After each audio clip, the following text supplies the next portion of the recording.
I want to teach you something today, especially if you're a tenant in a lease that wants to buy a home at some point in the future.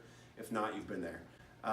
So if you've been there and made this screw up, comment below so people believe my stuff's legit. Here's what I want to do. I want to help you say, my lease ends on this date. When should I start looking for a home and when should I close, right?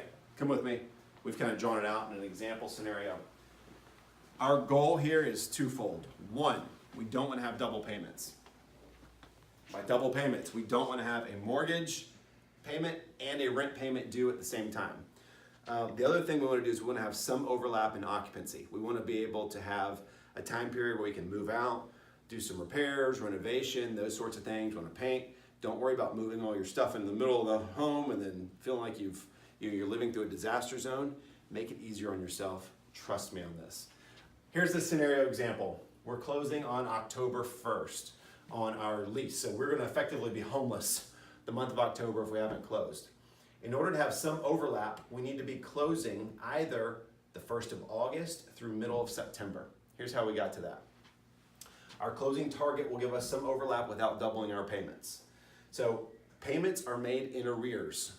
So if we close on August 1st as an example on our new home, we're going to pay interest through that month at closing.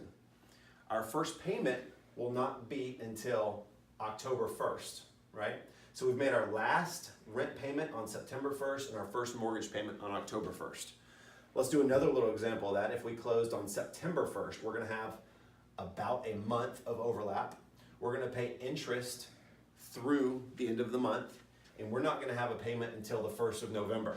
So there could be a scenario where we're freeing up a month and a half, 2 months of mortgage payments, right, to go back into your home for some repairs, renovations, etc. So if we know this is our closing target date, August 1st through middle of September-ish. That's just giving us some buffer there before we're homeless. Generally speaking, we're gonna have 30 to 45 days for our closing timeline. So once we find a house and go under contract, 30 to 45 days later, we'll be closing. So that would put us needing to find something essentially by the 1st of July in order to time that out. July to the 1st of August at the absolute latest, right? So the month of July, we need to have found our house.